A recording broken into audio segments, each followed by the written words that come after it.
За сайн байцгаана уу бүгдээрээ сайхан шинэлцгээсэн үү. Цайны цагаараа явуулаад байгаа нэг богино хичөөрээ бас оруулъя гэж бодож байна.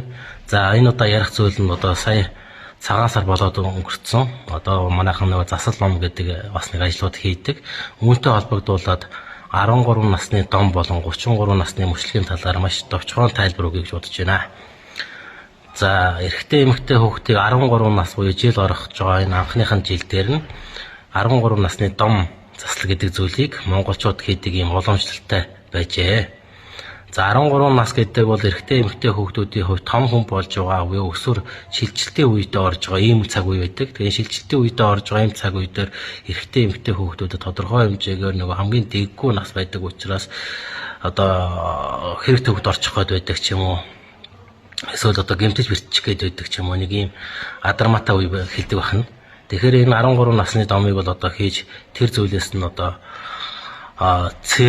цээрлүүлж зайлуулдаг юм боломжтой байна. За 13 насны домыг яаж хийдэг вэ гэхээр 13 насны домыг эмээ өвөө нар нь эсвэл одоо нагаз ах эгч нар нь энэ дом заслыг бол хийдэг байсан байна. Хийхдээ бол тэр 13 нас орж байгаа эрэгтэй эмэгтэй хүүхдэд шинэ дийл хувцас авч өмсөж өгч одоо өмсүүлж үгийн санаар өрөөдөг байсан байна. За эрэгтэй хүүхдүүдийг бас өглөө эртлэн боцоолоод моринд мордуулаад гол гаргаад буцааж ирдэг. Тэгээд энэ бол одоо бас нэг 13 насныхын цээрийг нь гаргаж чаар ийм зам үйл үүдэг байна. Эсвэл гадны айлд хонуулаад эргэж авчирдаг. Тухайлх юм бол одоо эмээ ч юм уу эсвэл нагаз ахынд эсвэл ав ахынд ч юм уу хонуулаад ингэж авчирж байгаа. Энэ нөгөө гэхээр нөгөө ирээдүйд учрах нөгөө төвөг саад бэрхшээлийн тодорхой хэмжээд бусдтай хуваалцаж хөнгөрүүлж байна гэсэн ийм утгаар бол одоо ийм зан үйлийг бол хийдэг байсан байна. Нөгөө төгөр бас хүч сорих юм ёсыг бас хийдэг байсан. Энэ яадаг вэ гэхээр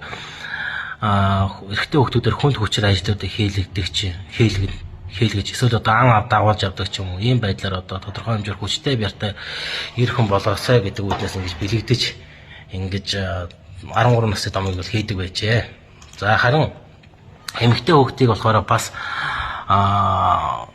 толгоон гоёл пүс зүйлт ч юм уу ийм зүйлүүдийг авч өгч бүрэн одоо хэрэглийг нь өмсүүлээд үгийн санаар одоо ингэж өрөөж бас энэ эмэгтэй хүүхдийн дом заслыг нь одоо хийлгдэг байсан ийм уламжлалтай байсан байна. Тэгэхээр ямар ч байсан 13 нас хүрч байгаа хүүхдтэй эмээ өвөө нагаз ах эгч нар нь одоо шинэ дээл хувцас авч өгч шинэ дээл хувцас өмсүүлж үгийн санаар ингэж өрөөж дээрээс нь тодорхой хэмжээгээр бас нөгөө ирээдүйн сайн сайхныг нэгэн ч өрөөж байгаа учраас бас ханийн тэнгэр дээр дуудуулж ингэж дом заслыг бол одоо хийдэг байсан ийм уламжлалтай байна.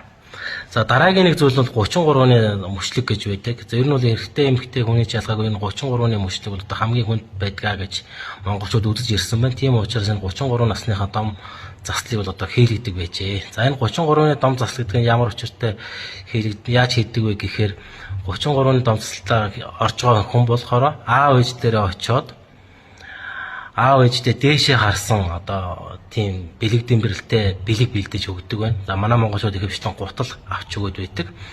За тэгээд ээж авдаа энэ шинэ бэлэг дээшээ харсан одоо бэлэг авч өгöd хөзүүний мах одоо чанаж хувааж иддэг. Ийм уламжлалтай байсан байна. За үүний дараа болохоор ээж аав нь хүүхдийг одоо өөрийнх нь тэр одоо хүүхэд байхад нь одоо үлгэдэж байсан үлгээ эсвэл манцгой байх юм бол түүнд нь одоо ороогоод бүүйлдэг ээжээрээ бүүйлүүлдэг. Ийм одоо ингэж дом заслаа гаргаж байгаа. Хамгийн гол нь тэр ээж аваараа маш сайхан өрөөлийн үгийг хэлүүлдэг. Ийм уламжлалтай байж. Тэгээд энэ 33-ныхоо дом засал энэ мөчлөгийг заслыг сайн хийсэн хүмүүс ер нь цаашдаа бол нэг засал хийлгээд бараг хэрэггүй. Ер нь бол ерөнхийдөө ээж аав чинь чиний цаашдын зам мөрийг бол одоо нэг л сайн сайхнаар өрөөгд өгцсөн учраас одоо чиний амьдрал чинь тэр чигээр одоо ийм сайн сайхан явнаа гэдэг ийм байдлаар ингэж энэ 33-ны мөчлөгийн дом заслыг бол одоо ийм хийлгдэг уламжлалтай байжээ.